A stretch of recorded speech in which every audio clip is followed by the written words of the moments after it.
Welcome back, everyone. Good morning. Good morning, ma'am.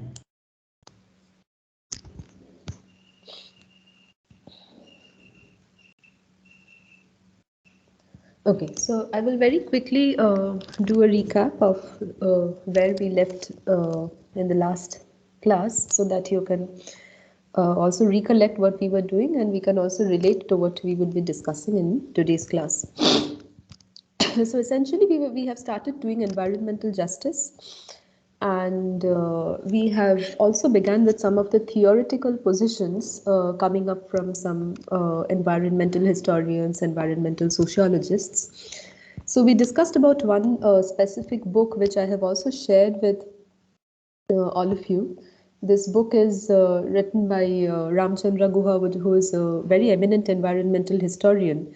And he does not only write on environment, but his area of interest is very diverse. He writes on different issues, on Indian politics, on sports, so various kinds of things from a historical perspective. But one of the major areas where he has contributed a lot, and all of us are still very much inspired by his work, particularly in the context of the global south.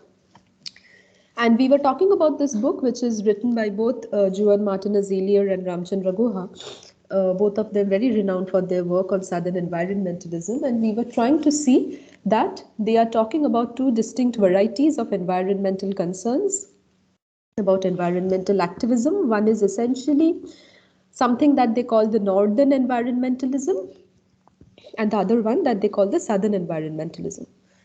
Now, the distinction between these two has been, it's very sort of easy to understand, because as we all know that the north is essentially comprised of affluent countries, and the environmental awareness is very different from something that we have in the south.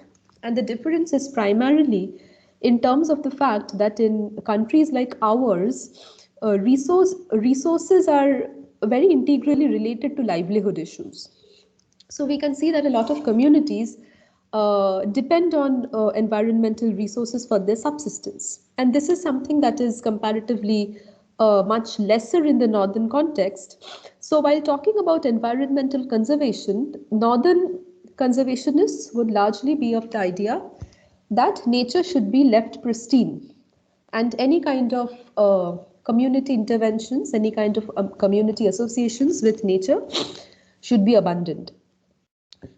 Whereas this is very different from what the southern environmentalists are talking about. They say that this can never be a sustainable strategy to extricate humans from nature, because doing that would not only endanger livelihoods, but it would also endanger the nature itself, because most of these communities for generations have been environmental stewards. They have also in a sense, they have played the role of being conservationists, indigenous conservationists who had looked after their own neighboring nature through different kinds of traditional technique. And as I was telling you that very recently, several states, several government has actually realized that antagonizing the communities would serve no end and nature would further deteriorate. So right now, most of the conservation policies, if we see policies such as RADD and joint forest management, which is very actively being implemented in several states right now in India as well, we have seen that they have all taken a participatory approach, where they are involving stakeholders directly. They are taking, in these policies, they are integrating voices of the stakeholders, the communities themselves, along with the officials. The forest officials and different other administrative. So there is a kind of collaboration right now that we find is happening, and this has its own problems that I will discuss in another context. But this policy of decentralization is actually something that is very new, and something that is, if it can be used in an effective way, then it can yield very essential ends and very important ends towards the conservation of nature. And we were also, in this book, we had seen that Ramchandra Guha and Martinez Elier, they're also talking about ecological distribution conflicts. So for instance, they talk about three groups of people, if you remember. So one group of people are those who are very directly dependent on natural resources. And this group of people are known as the ecosystem people, because they are completely nurtured by the nature, by the ecosystem.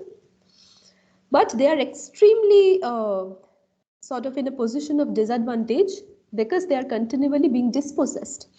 And why this is happening is primarily because of the presence of a second category of people whom both of them call omnivores. Now, omnivores are a class of people who are largely responsible for resource degradation.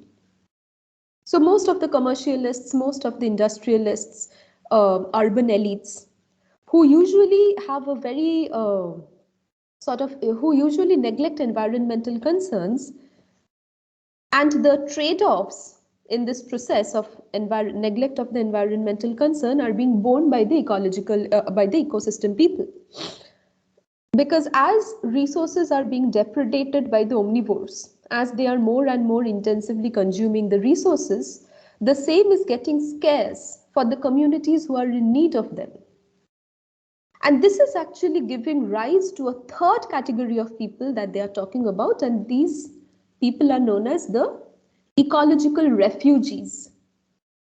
People who are so much affected by this intensive exploitation of resources that are being caused by the omnivores, that they are forced to become refugees. They are forced to leave their lands.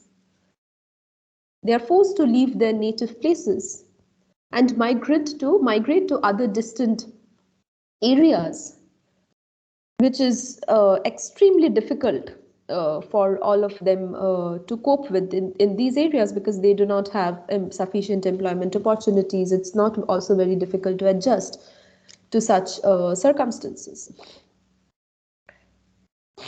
And from this very position, we actually started discussing about the idea of environmental justice. And we were discussing about certain criteria. We were discussing about certain features. So what is environmental justice? Is it thinking about people? Is it thinking about their needs? Is it something that should be included in the public policy? Is it only thinking about the people, or is it also thinking about both nature and people, which should go side by side, which should go parallel to each other, thinking about nature alongside thinking about people? So we learned that one is definitely policy, that policies should be much more focused on mutual respect, on justice. And environmental justice, we were also trying to understand that we need to have a balanced and responsible approach towards the utilization of land, towards the utilization of resources, in the interest of a sustainable planet, because we are signatories of major conventions like the SDGs.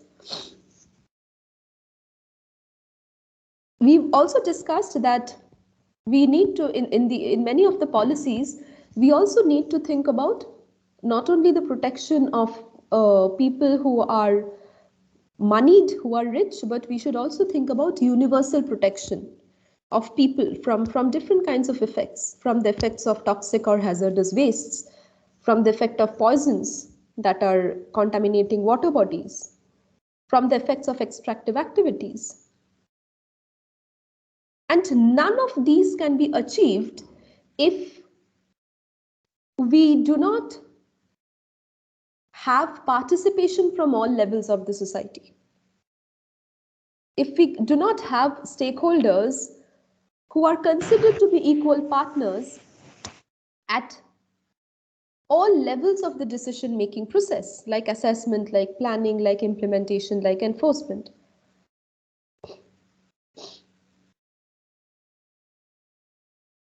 And then we were also talking about particular reports. So for instance, we discussed about the global risks report, that a complete disregard to environmental justice conditions by people like us has actually led to not only very very critical risks, something which is really worrying, but it has led to a host of interrelated risk scenarios. So if you remember, I was talking about a global risks interconnection map where we had actually seen that the failure on our part to come up with robust climate action plans has actually resulted in a lot of risks. So, for instance, we saw economic risks, risks of unemployment, for instance, environmental risks, definitely, that comes first, societal risks, different way in which the balance is actually getting, the ecological social balance is actually getting disrupted, as well as geopolitical and technical risks. So, for instance, we were talking about cyber attacks, and many of you had actually given very interesting examples of how our failure to come up with climate action plans, environmental conservation plans, is actually leading to more and more technological risks like data fraud, like cyber attacks, like adverse technological advances, and things like that. And this report, we were also trying to see that this report has actually, out of all the risks that this report highlights, it mentions about 5 global risks, all of which are related to the failure in robust environmental conservation plans. All of these 5 risks relate to environmental challenges, like they are talking about extreme weather events, which is causing a lot of damage we have seen in the recent years in our country in itself. That floods had led to sort of immense damage to property and infrastructure, along with loss of human lives. And then it also talks about failure of climate change mitigation and adaptation action plans, human-made environmental damage, major biodiversity loss. So if we make an estimate, for instance, of the amount of protected area, the amount of forest right now, which is being cleared, which is being reclaimed for commercial purposes, then all of you would be surprised at how much environmentally ignorant we are. So we are sort of depredating the basis on which our life is actually, we are sustaining our lives. So every day, for instance, we get a weekly update on these kinds of things. So I was reading the recent protected area update, and so I was really surprised to see that some of the very, very rich biodiverse areas in our country, the extent to which they are being felled, the trees are being felled in order to make space for commercial activities. So much of environmental ignorance is there. And then we also discussed about the growth of environmental studies, that taking into consideration all these kinds of issues, we have to be much more environmentally conscious. We talked about the global environmental crisis, that as the world's population will grow, as the cities would be much more crowded, we would see that the net environmental degradation will actually worsen. There will be more trade-offs between output and environmental improvements. We were also discussing certain cases from different cities, because it's very important, I think, to discuss about cities, because we usually are we are usually much more environmentally ignorant when we come to cities. But if we see closely, then we will be able to realize that most of the environmental challenges are emanating from the cities itself. And we can take our own cities as examples. So today I have sort of primarily today and tomorrow we would be discussing some case studies, which I think is would actually bring up to you some real scenarios, real life scenarios of what happens when environmental justice is actually compromised. So a couple of, as you can see, these pictures are all from the Indian Sundarbans, where fortunately I had an opportunity to work. I'm still working on the Sundarbans, but my PhD itself was on forest conservation and community livelihoods in the Indian Sundarbans. So I just thought that this would be one of the most uh, interesting case in point in order to discuss about environmental justice. And then I would also be discussing about some other work that I was able to do, but that is in a city. So I will come to that later. So just to give an idea, many of you would have, you know about the Sundarbans, that it is the largest stretch of global mangrove forests in the world. It's the world's largest riverine mangrove delta that is situated at the mouth of the Ganges. And geopolitically also, Sundarban occupies a very interesting position because most of the forests are so the forests are basically shared between India and Bangladesh, and most of the forest area is in Bangladesh. India shares a comparatively lesser extent of the forests. So around 75 to 80% of the forest is in Bangladesh, and the rest is in India. And so definitely there, along with this geopolitical position, there are also geopolitical challenges, as all of you can understand, that uh, the forests being situated across two countries actually makes it even more difficult from a governance perspective. Because most of the times we see that there is lack of collaboration, and there are several administrative challenges in terms of conserving these forests because they are shared between two different places. And so I would be primarily talking about the Indian part, where I had researched, I had stayed, I had the opportunity to talk to people, to learn about their lives. And so, one thing that at the very beginning I need to mention, I think, is the fact that we all know that Sundarbans are forests. But something that we know little about is the fact that a large number of communities, forest dependent communities, also stay adjacent to the forest areas.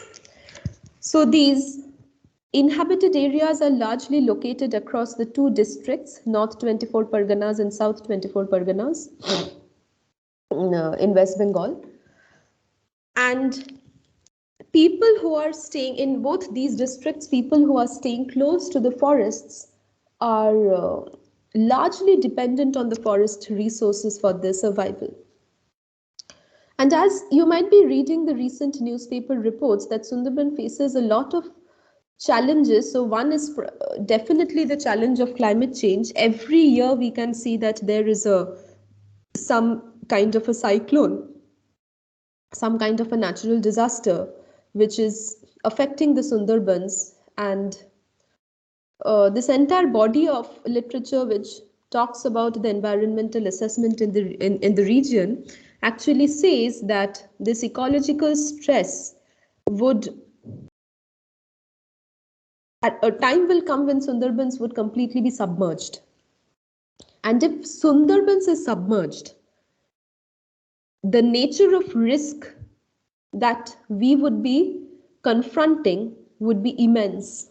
We would be literally doomed because, as I was telling you, that mangroves are one of the most critical buffers which save our interior ecosystems from the climatic disturbances. So, for instance, the strong waves, sea waves.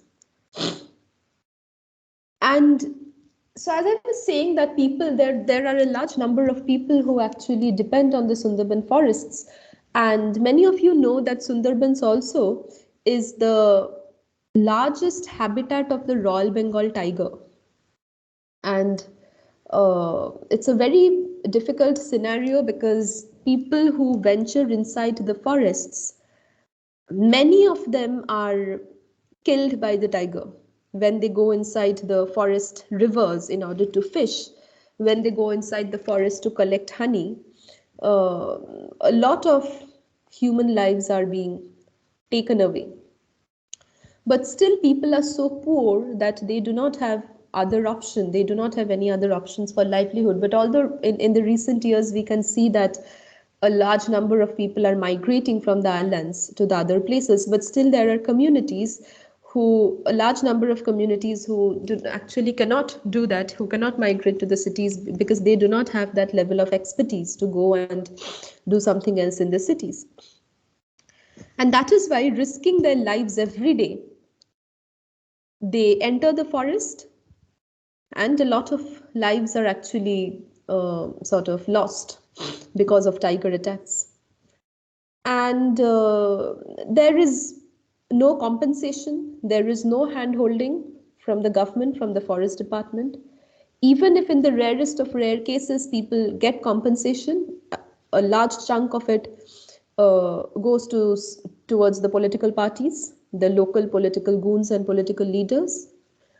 And in most of the cases, people do not get any compensation because many of these deaths are actually refused. So the forest official would come and say that, no, you did not have the permit. Then why did you go to the forest? You did not go to the proper, like you went to the forbidden areas, and that is why you would not be getting compensation, and different other political economic factors. So on the one hand, there is a high population pressure, and on the other hand, there is overexploitation of resources. And along with these material factors, there is every year there is sea level rise, there is progressive salinization, and there is reduced freshwater supply. So you can see that in any way, these livelihoods are endangered. And again, the water bodies, the rivers in the Sundarban area, they are also, along with the presence of tigers, there are also crocodiles. And a lot of lives are also lost by crocodile attacks, primarily those of women, because women, what they do is that since they're very poor, they try to catch seedlings, prawn seedlings, in dragging their nets along the river banks of their villages. And while they are dragging the nets, they will have to be half immersed into water, and then only they can drag the nets. And while they drag the nets, a lot of lives are also lost because the water is infested with crocodiles as well. So there are different challenges. One is definitely these material challenges that are being talked about, and then also, along with the geopolitical challenges, the escalating natural challenges. So for instance, we can see, as we were talking some time back about the refugees, the environmental refugees, along with that, a newer category of people are also sort of, now we can see people who are known as climate refugees, exactly from who come from places like Sundarbans, places which are no longer fit for habitation, places which have deteriorated physically so much that it is very difficult to lead lives over there. And since the water is saline in this specific region, once the water engulfs the agricultural fields, the entire harvest would be damaged. And it is very difficult to restore the patch of agricultural land once there is a flood and water is entering.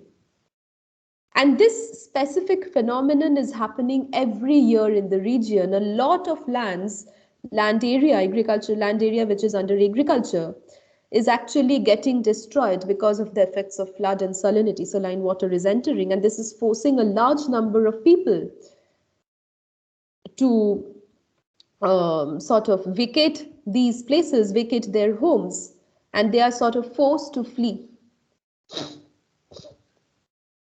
And very recently, the projections of IPCC actually warns us that this would be even increasing. So significant number of people would be displaced either temporarily or permanently from their homes as a consequence of global warming.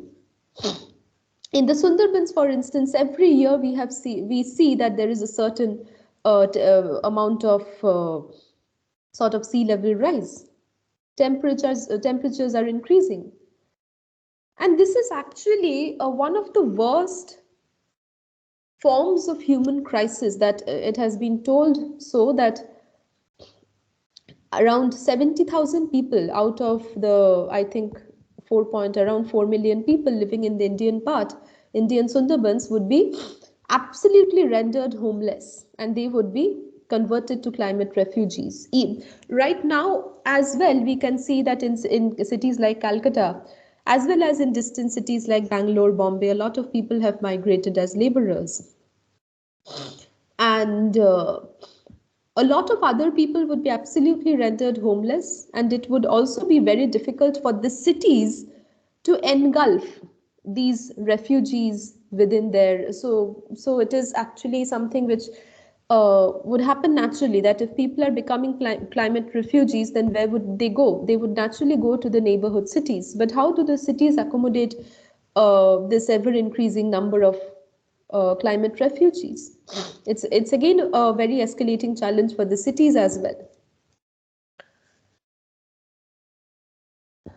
So we will come to some more case studies on pollution, water bodies, some of my own works again, but this was just to give you a brief idea on what environmental justice actually is. So on the one hand, we have seen that there were different movements, like for instance the Chipko Andolan, which was probably the first environmental justice movement in the country.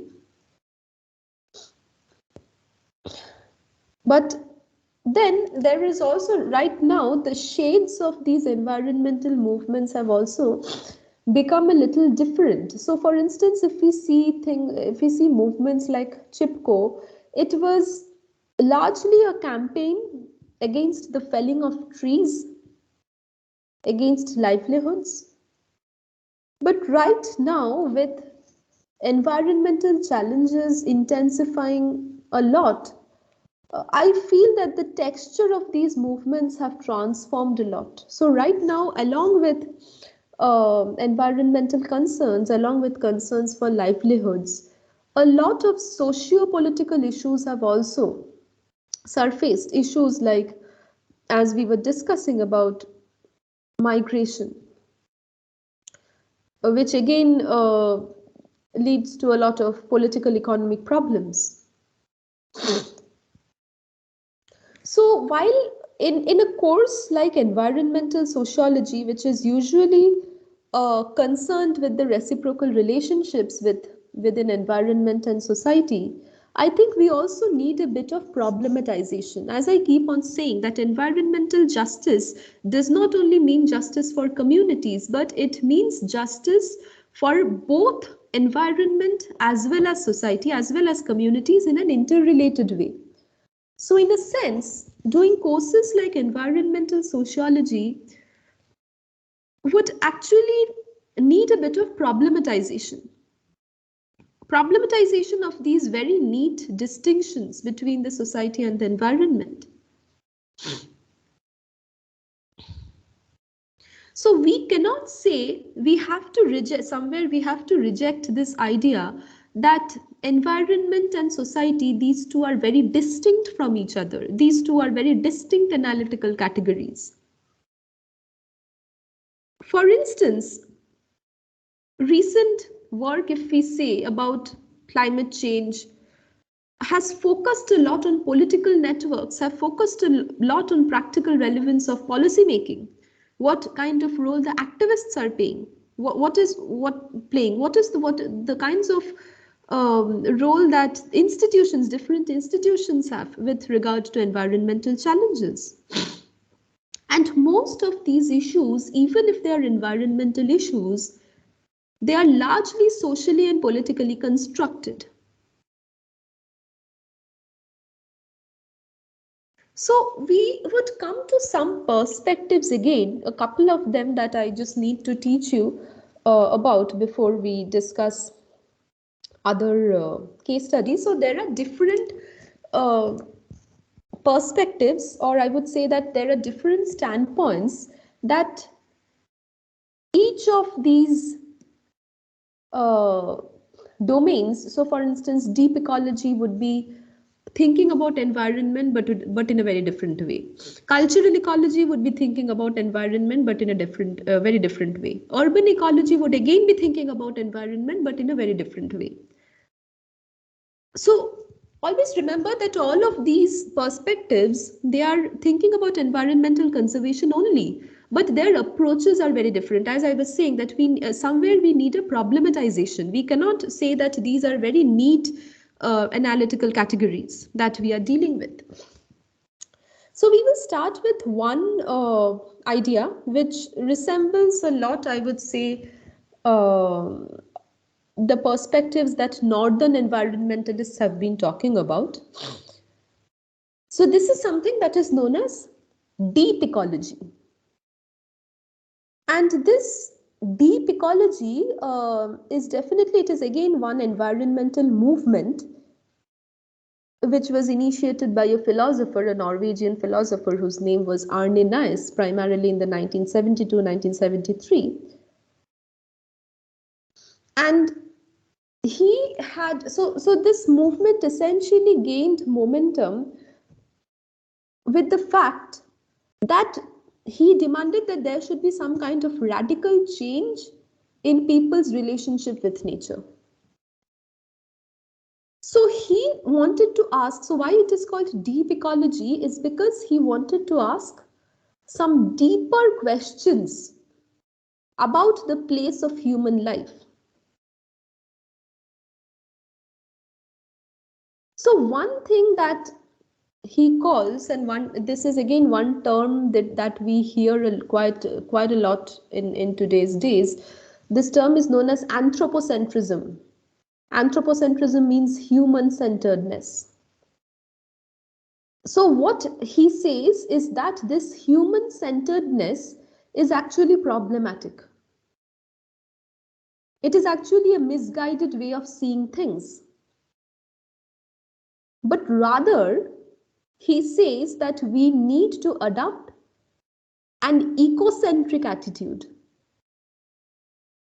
So rather than adopting an anthropocentric or a human-centric approach, we need to be much more ecocentric, or rather biocentric.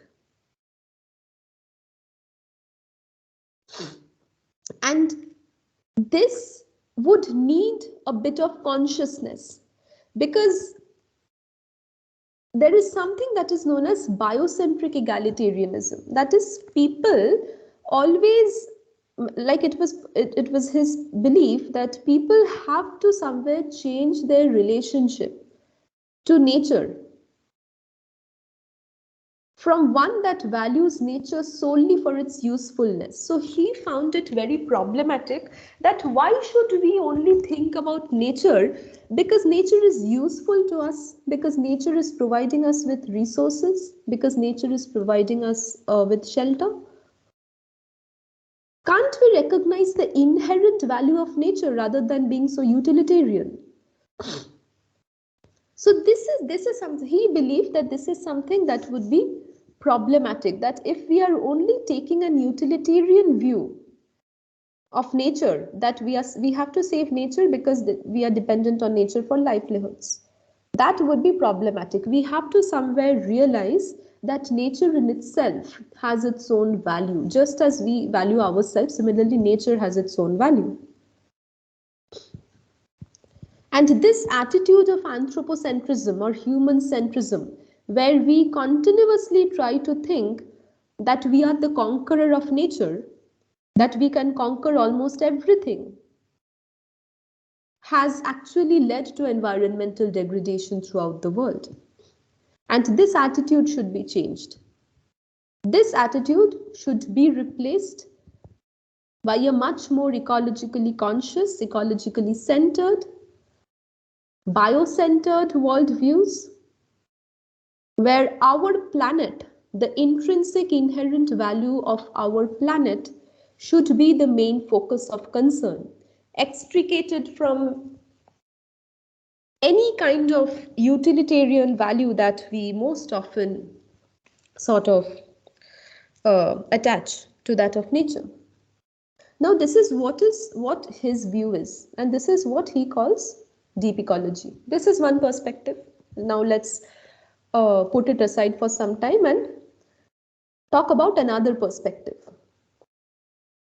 This perspective is called cultural ecology. Now, this is completely opposed to what Arne Nice is saying about deep ecology. Now, as a resistance or as opposed to this deep ecology as a perspective, Julian Stewart, who was an American anthropologist, coined the term. The term is known as cultural ecology. Primarily in the 1950s, he coined this term. Now, at the very beginning, it needs to be mentioned that he was opposed to the perspective of deep ecology primarily because he believed in a kind of interdependence. He tried to say that culture is not something that is in isolation from nature. Anthropocentrism or human centricness is not something that would essentially work to the detriment of nature. And it is not binding that we always have to think about nature in terms of its utilitarian usages. But we have to be much more firm about the fact that humans are a part of the environment in itself, and if there is some challenge or if there is some deterioration of the environment, that would affect the humans as well, because both of them are interconnected. Both of them affect and are affected by the other. And that is why there is a lot of focus on this adaptation. So, for instance, we have seen multiple communities who have dealt with, who have been affected by the changing environment, primarily because both of them are interrelated. And this is a very vital perspective on the survival and sustainability of the planet, because it offers possible solutions to several contemporary problems like deforestation, problems of loss of species, food security, soil loss. And this adaptation is very important because it actually provides us with a lot of lessons on how we grapple with different problems. So, for instance, problems of global warming, how people have adapted to different landscapes over multiple periods of time, and how they have learned to come up with several sort of processes or to come up with several strategies so that they can familiarize themselves with the changing environment. So I will just give you one small example. Very recently, we had an opportunity to, again, because of a project that is right now going on, we had an opportunity to visit Sundarbans. And we were trying to do some interviews with people, primarily from some islands which are very, very vulnerable right now. Most of them have been uh, largely affected by sea level rise, and a lot of that land area has also been eroded. Now, we wanted to talk to some people who have been traditional fishers, and I intentionally choose to call them fishers rather than saying fisherman or something, which is very commonly used. I don't like these use of gender terms, but it's better to call it fishers. And we were talking to them that right now they have very little opportunity to practice inland aquaculture or agriculture because lands have come under the influence of salinity. So while they are very scared to go inside the forests because every day, every other day, they hear someone getting killed by tigers. So they are very scared to go inside the forest and fish. They are also very scared to sort of extract resources like honey and etc. So we were trying to sort of make to sort of gauge that what do they themselves think. So how would they adapt to these kinds of challenges in their everyday lives?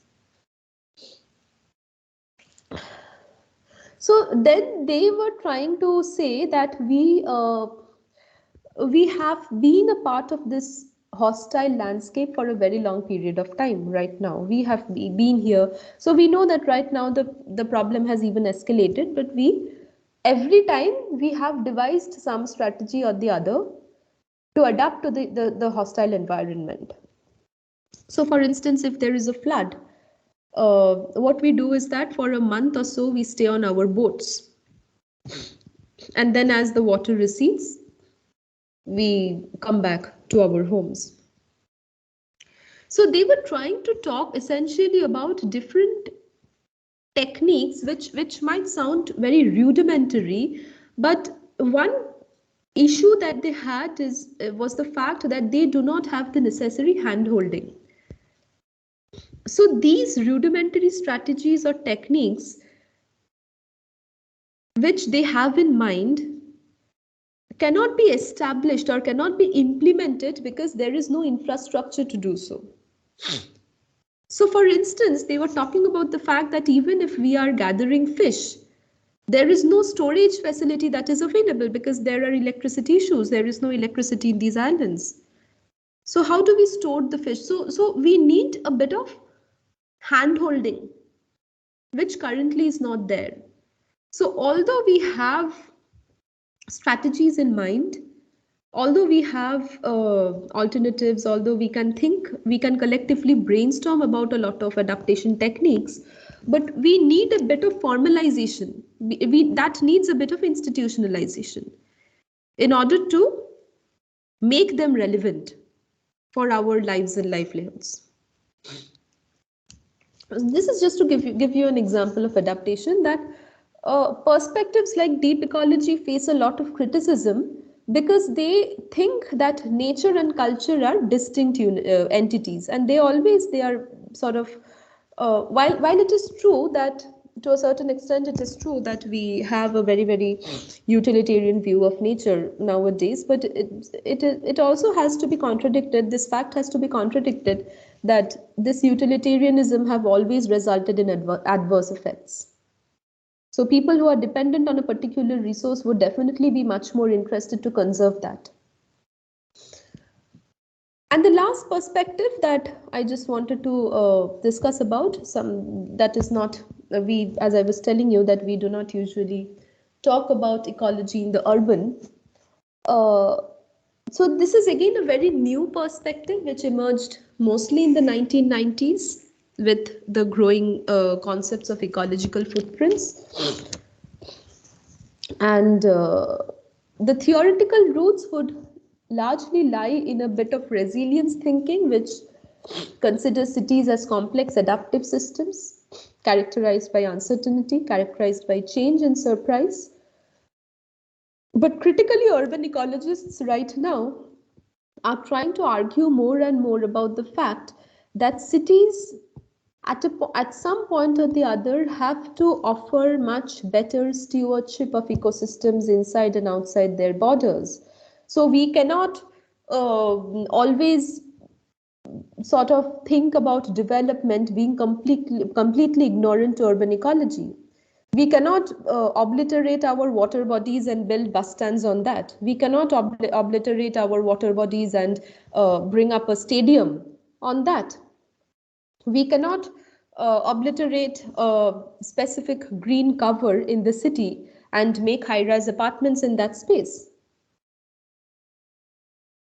Because we have actually seen, and as we would be doing more and more case studies on urban ecology, we would see that the functions of ecosystem services are so integral for the cities, those that are generated by urban wetlands, by the lakes in the city, primarily during periods of extreme external disturbances.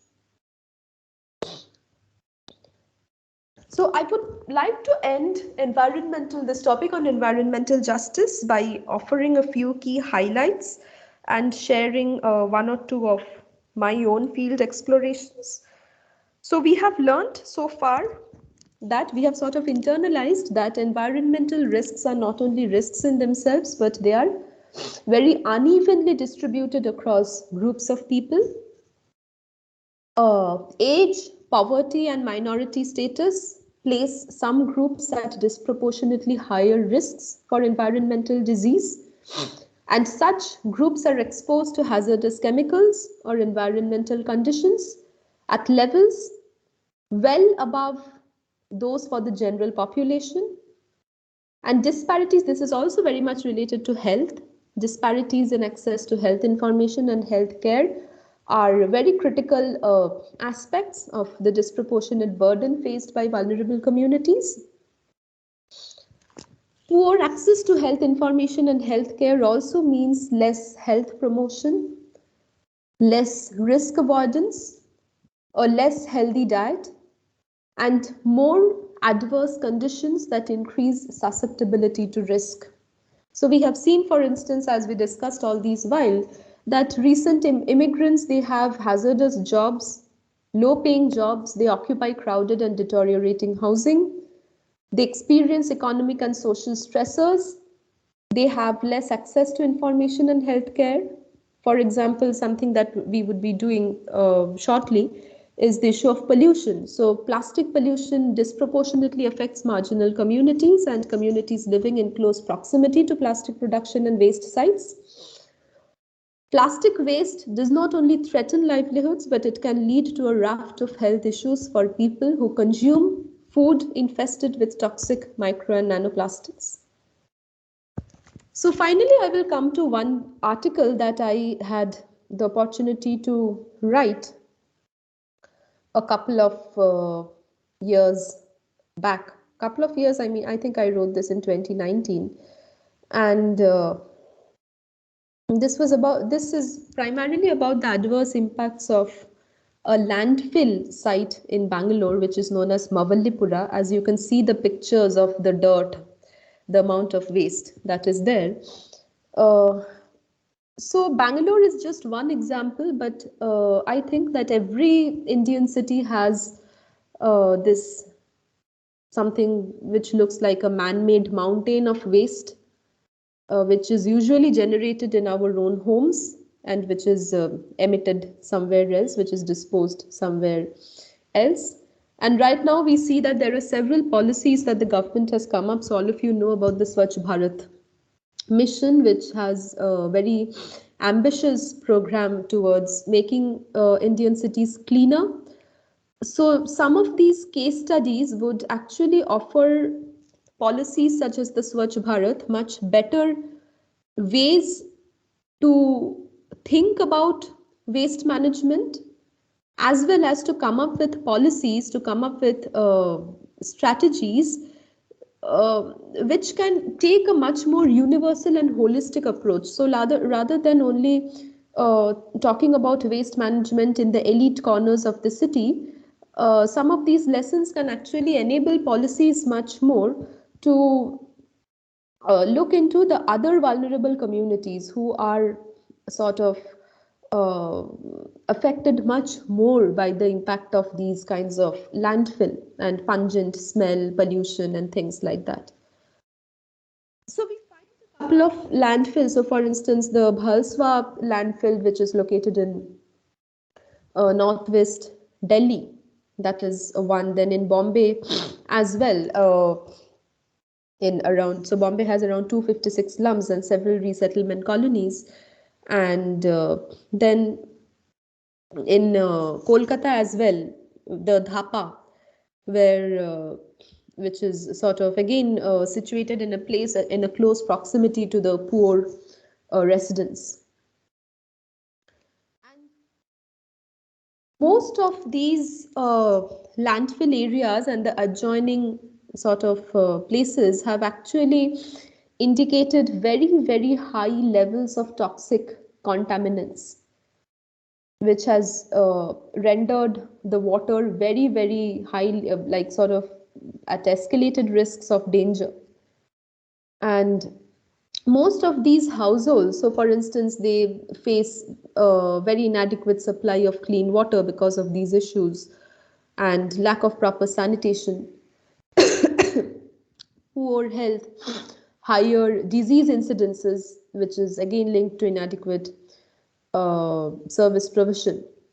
And in some of these, across many of these cities, we have recently seen, and a lot of survey have actually revealed that this has led to very inadequate service, like in terms of the health issues as well. The services provided are also not up to the mark, and there are several issues like high incidences of asthma, gastrointestinal disorders, tuberculosis. A general survey has also indicated that lifespan of people are shortened. So, for instance, one survey that was done in Dhapa uh, revealed that the average lifespan has actually reduced for the people who are staying in the nearby areas. And also, we have seen that different other factors, since the livelihoods of the residents are also intertwined with these toxic landfills. So, there are many young children who work as waste pickers, who collect them. They breathe the toxic air, they risk fire, they risk explosion exposure. They are, in many times, we have seen that they are injured, they are killed when many of these landfills have collapsed. And so while on the one hand we see that India is a signatory to the sustainable development goals, and we all know that one of the goals, goal 11, commits to making cities and human settlement much more inclusive, much more resilient, much more safe and sustainable. And so at the core of the SDGs, for instance, is the principle that we should leave no one behind. But how can Indian cities be reformed on the principles of SDGs when we have actually consigned these vast swathes on the urban poor, on the vulnerable?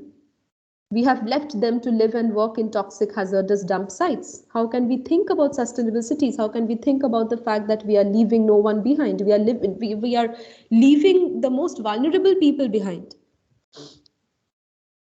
And that is why urban authorities, administrators must, along with these policies in place, they must simultaneously improve service provision to existing communities. As I was saying, the approach should be much more universalized, providing livelihood opportunities so that people need not work in unsafe conditions at the very first place. And also, we, along with putting the onus on the government and the administrators, I feel that we also have a lot of accountabilities as conscious citizens about thinking about waste, the ways in which we are handling waste. In most of the cases, it is not sustainable. We do not segregate waste properly. We do not adapt to good composting techniques. With composting can actually, several findings reveal that they can reduce household waste generation by about 30 to 40%. It is also beneficial for plant growth, but in most of the cases we are sort of a lot of ignorant about. Then the use of paper. So while there are a lot of campaigns about going paperless, papers right now account for almost 35% of waste that is dumped in many of these landfills. So how we can avoid using papers for several of the things that we do in our daily lives. So I will discuss this one specific case of the Mavallipura landfill in tomorrow's class, along with some other case studies. If you have any questions, then you can ask.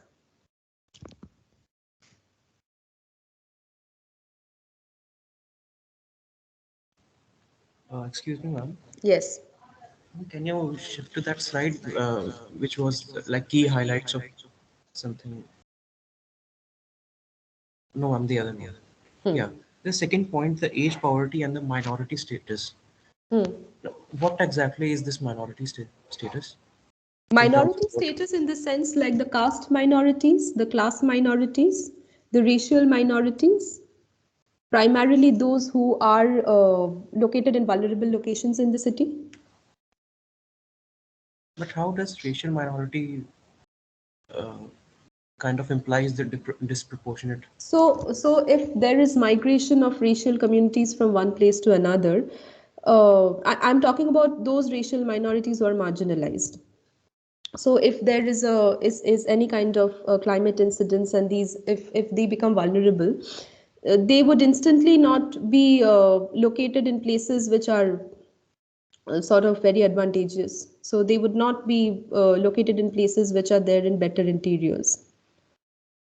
So in that way, they also become susceptible to risks, environmental disease. Okay, ma'am. Thank you.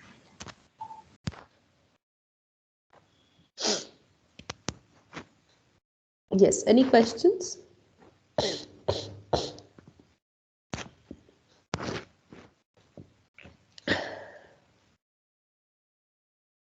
Okay, so please go through the readings that I keep on sending, and readings would be uploaded in the file section of Teams.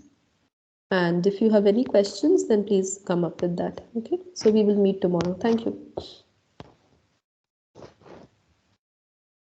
Thank you, ma'am. Thank you, ma'am. Thank you. Thank you, ma'am.